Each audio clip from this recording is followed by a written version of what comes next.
So good afternoon, hello. I'd like to begin by thanking you all for joining us today for the relaunch of our Leeds Book Awards. We're not going to be taking questions, but if you do have any questions during the webinar, please do use the question and answer function, and we'll be getting back to you with an FAQ sheet after the webinar. Just to remind you that the webinar is being recorded and you'll receive a link to both the recording and the FAQs that I just mentioned, along with a copy of the slide deck after the session. So in today's webinar, we're going to be sharing with you our plans for a significantly enhanced Leeds Book Award. The Leeds Book Award hasn't really been running since during COVID, but we're looking today to relaunch. So we're going to be outlining the planned timetable with you and also projected costs. I think it's really important that I say at this point that crucially, this project is going to require a critical mass in terms of buy-in from schools. And so I do hope as many of you as possible will be able to accept our invitation to join in with this celebration of children's books and reading in our city.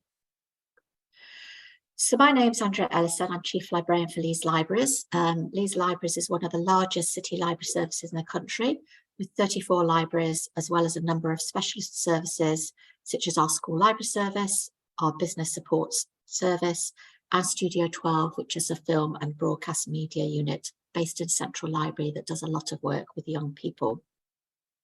But sitting at the heart of our extensive service provision is our offer for children and young people. And as a former children's specialist librarian, I'm absolutely passionate about our offer for children and young people. It is a service area where we've invested significant resource over the last few years with the development of our Ready Steady Readers programme for babies and children under 5, which has included the introduction of 2 amazing story buses that go around our city, Sam and Nellie, as named by the children of Leeds, as well as programmes such as our Reception Reading Stars and an enhanced summer reading challenge. But today we're here to share our plans with you for the new look Leeds Book Awards. I really do believe that the work we do in libraries in providing access to books and reading activities has the potential to play an important role in addressing some of the challenges we face in Leeds, especially in terms of early years outcomes. And I'm really delighted that Julie Longworth, our Director for Children's and Families, is here with us today to support the relaunch of our book award. So I'd like now to hand over to Julie. Hi everybody, good afternoon. It's great to see so many of you joining us today. It really is fantastic. I'm really delighted to be here today and to have the opportunity to introduce the Leeds Book Awards.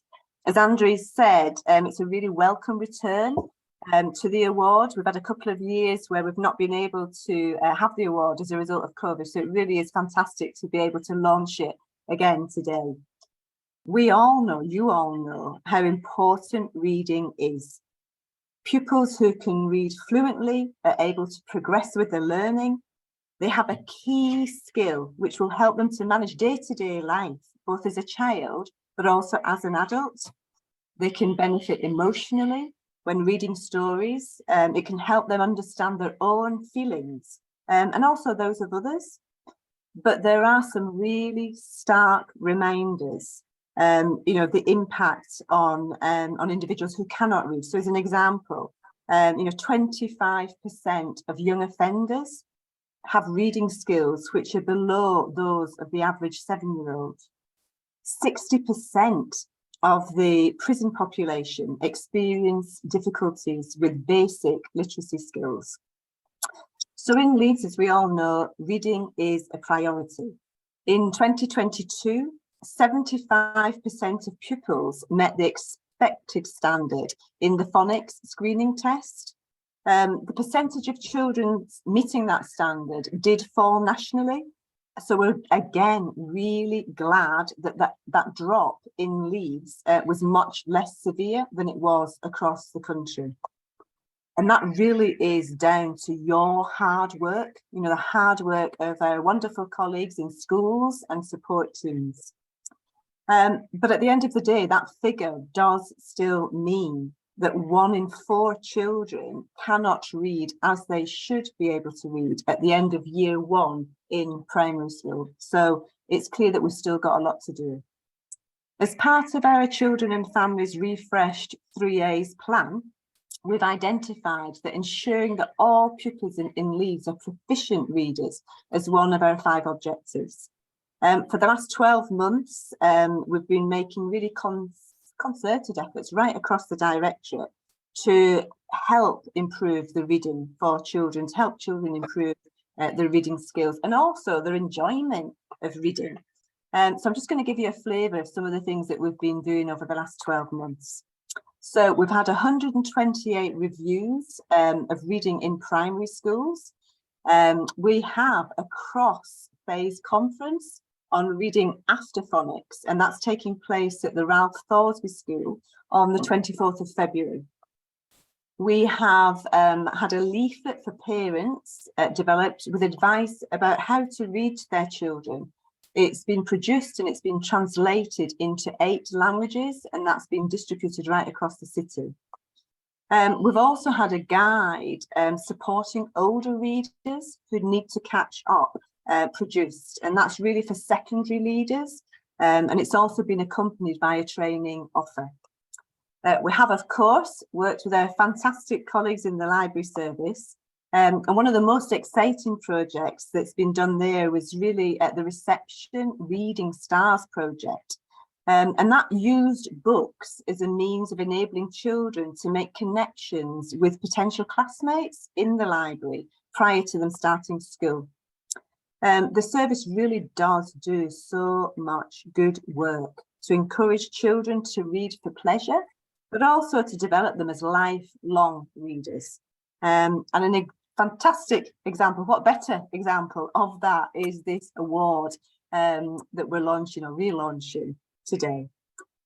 So Andrea and her team are going to outline the programme of activity which is going to take place. And I suppose I just want to finish by really, really making a plea, really, urging our schools, to embrace this, to join this, to support the programme, because you really are critical. You really hold the expertise in this area, and we can't do without you. As Andrew said, we need a critical mass. We've all got to be in this together. So I suppose my final little plea is to really ask and encourage you that you get on board and you really help this take off. So I'm going to stay. I want to just hear the rest of what's got to be shared this afternoon. But once again, thank you so much for joining. And thank you very much. Well, thank you for that, Julie, and thank you again for taking time out of your busy schedule to be with us today. So I'm just going to have a quick overview now of the aims of the project. I'm not going to read these all out. You can read them while they sit there on the screen.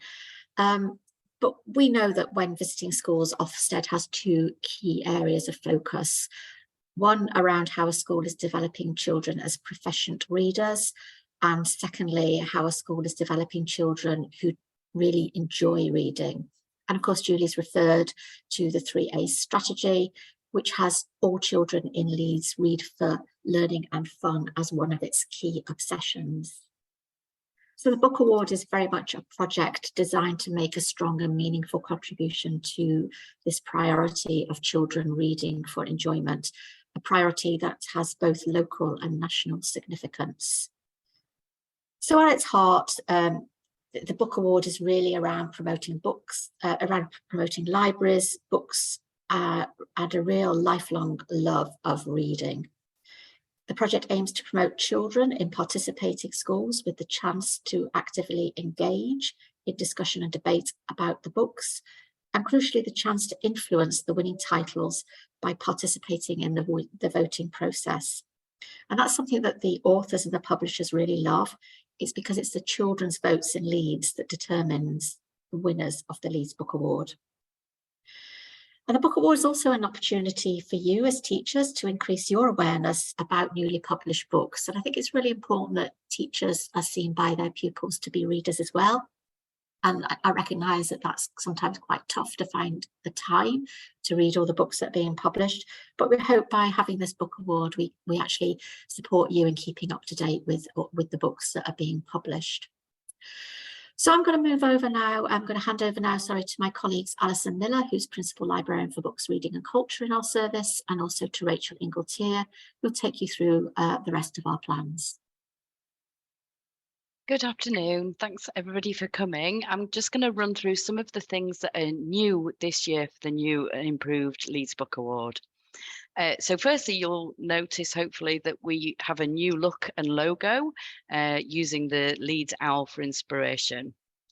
The timeline is different. So the new project launches in May and runs through to September, and the awards are presented in October. We've extended our shortlist categories. So the Refreshed Book Award covers all school age groups from early years to Key Stage 4. So a far greater opportunity for all children across the city to be involved in the Book Awards. We've got a number of new projects that includes creative wraparound activities, both in school and communities, that bring schools together, creating work that is featured in the presentation evening. The new timeline also means that the Leeds Book Award can be used for a transition project for linked primary and secondary schools. Because again, the new timeline means that we can link with the Summer Reading Challenge, and we will make sure that we've got shortlisted titles in our libraries to keep that reading focus over the summer holidays. As Andrea said, we've got a new voting process. So every child has a vote within their school, with the overall school vote being put forward to the city vote. This provides an opportunity to talk about democracy and the voting process in your schools. And finally, there's going to be an Oscars-style presentation evening where everyone can now be involved in the evening event, and there's opportunity for watch parties in school or families to watch at home, and a recording available afterwards. Next slide, Claire, please.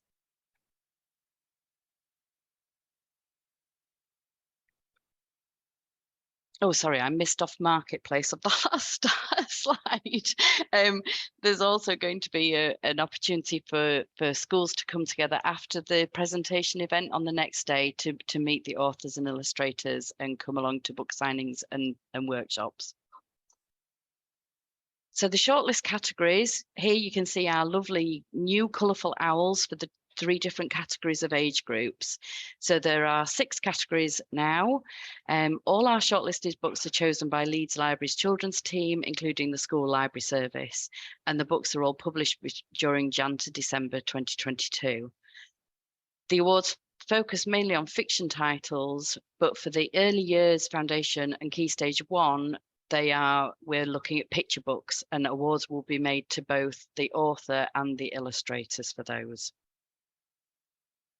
Next slide, Claire. So hopefully after today, you'll all want to sign up, and this is what you can expect as a core package. Each school will receive collections of the shortlist books.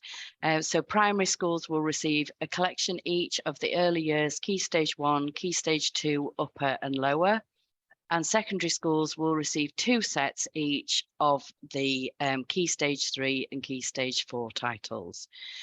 If you do want to buy any further titles, there will be the book purchasing scheme, which some of you will be aware of through the SLS. So be able to get those books with the lovely library discount onto it. Each school will also receive a resource pack in which there'll be a number of lovely reader development activities that you can do within your school with your children, and ideas for delivering the project within your school. I'm now going to hand over to Rachel, who's going to give you a bit more detail about those bits. Brilliant. Hi everyone. So we have the Leeds Book Award activities that everyone can get involved with, which will bring children and young people together from across the city.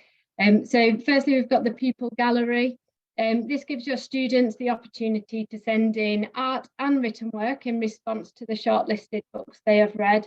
And this can be reviews, poems, fan fiction stories, drawings, paintings, sculpture, to name a few.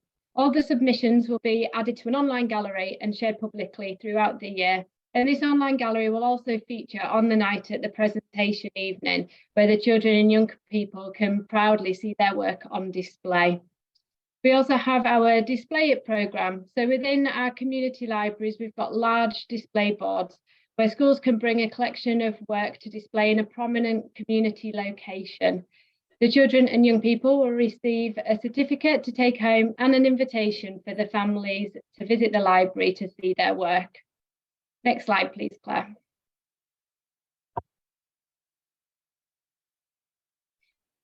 So the first event in the Leeds Book Award timeline is the shortlisting party.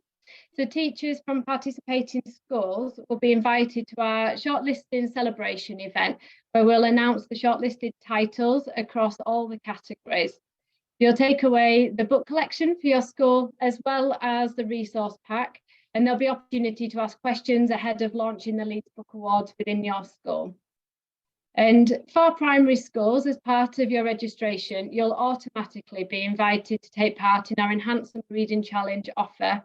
And the theme this year is sports and games. So as part of this enhanced offer, you'll have a free school place at our author webinar to launch the Summer Reading Challenge across the city. And we're delighted to announce that this year we're working with acclaimed author Jeffrey Boakye with his brand new middle grade book, Kofi and the Rap Battle Summer. And pupils can watch this event direct from their classrooms or from school halls.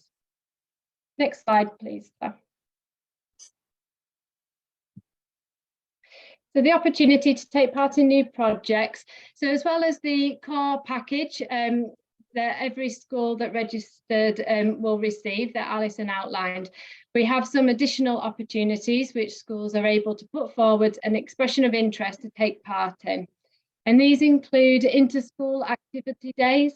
So this is an opportunity for pupils to take part in a workshop in a community setting.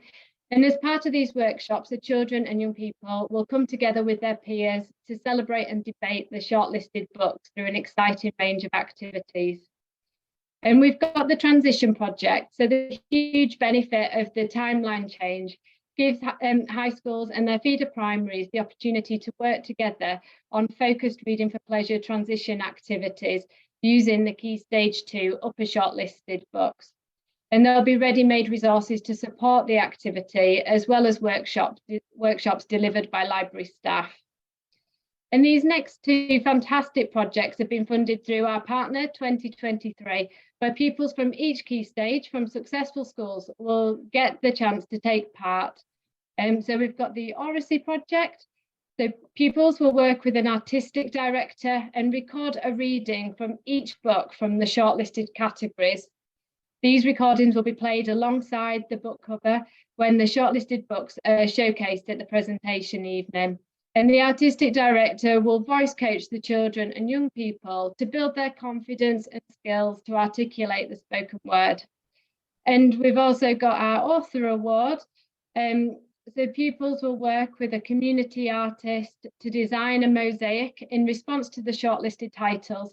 And one of these pieces of artwork will be crafted into a final art piece, which will be gifted to the winning author on the night to take home and treasure. So I'm now going to pass back over to Andrea to go through the last few slides. Thank you. Okay, thanks, Rachel. So what's really exciting about this project that is over 2 days in October, we are going to be flooding the city with children's authors, illustrators and publishers. The culmination of the Book Award is a high-profile Oscar-style ceremony at the prestigious Elland Road venue. It's going to be a real celebration of books and reading, with the children who've participated in the awards taking a leading role in the evening's events. It's going to be a chance for everyone to dress up and meet and mingle with all the shortlisted authors and illustrators, take part in a photo booth and other activities that will be happening on the night. And whilst there will be some cap on the numbers that can attend that, we hope to offer that opportunity to as many schools as possible to bring a small group of pupils with them. But we recognise that not everybody can come to this, but what we're hoping to do is involve all schools in this event, because we will be live streaming this activity, so that there will be the opportunity for satellite events all over the city, whereby schools can have presentation evening screenings and presentation evening parties back at their own base as well. Or they might choose to do that film screening the next day as part of their activities. After the presentation evening, on the following day, we have the marketplace. That will take place in Central Library, and at the marketplace we'll be hosting all the shortlisted authors and illustrators, where they'll be taking place in workshops with school children from around the city, with an opportunity for buying books and having their books signed as well. Next slide, please, Claire. So hopefully that's given you an overview of the different projects that we've built into the Refreshed Book Award. We've referenced a few times throughout this presentation the new timeline. So we're starting today with opening up of registrations for taking part in the Book Award for 2023. The next major milestone will be the shortlisting party for teachers in Central Library on the 18th of May, which, as was already mentioned, that'll be the opportunity where you can come and collect your books, where you can hear again about some of the many projects we'll be offering up, and you can consider putting your name forward for some of those projects. And you'll also be taking away your collections of resources about how to deliver the project in your own school. Then throughout the summer term, we've got all those different activity opportunities taking place. We've got the summer holiday period to encourage that independent reading, particularly with the summer reading challenge for pupils in primary schools. Further activity opportunities will take place in the autumn term, leading up to those 2 fantastic days when we're going to have all those authors and illustrators in the city on the 26th and 27th of October. So the next slide will give you those key dates again. So we've got the 31st of March. We would like all schools to have registered by the 31st of March, because then we'll get on with the process of ordering all the books. It's no insignificant task that to order all these books and pack them up. Then we'll go to the shortlisting party, and then the October dates for the presentation evening and the marketplace. And the cost for this per school is £250, and payment for that will be in the new financial year. So I think that's all our slides that we've got today. We really do hope that's given you a good insight into the new Refreshed Book Award. We've got details on this last slide here about how you need to register. We have a Leeds Book Awards email address, so you just need to email that email address with the details of your school, a contact name, and your school cost code if you're a local authority school, or a purchase order if you're a non-authority school. We will be sending this information out. We'll obviously be included on the slide deck, but we'll also be sending that out in the email along with which you'll get a copy of the recording of this evening's event, the slide deck, and some FAQs as well. So we do want to make sure that we pick up any questions that you might have. So I would appreciate if you want to stay on and drop any questions into the Q&A function. That would be really, really helpful for us to make sure we're addressing any outstanding queries that you do have. But I hope that's given you a flavour of what we're aiming to achieve with our new Look Book Award, and that you'll all feel encouraged to take part. So I think that's everything we've covered today. I'd just like to finish by thanking Julie again for joining us for this afternoon session, and for everybody else for joining us as well, taking time out of your very valuable teaching time and preparation time to pop on this webinar. So thank you very much for coming along, and we hope to see you next at the shortlist party on the 18th of May. Thank you.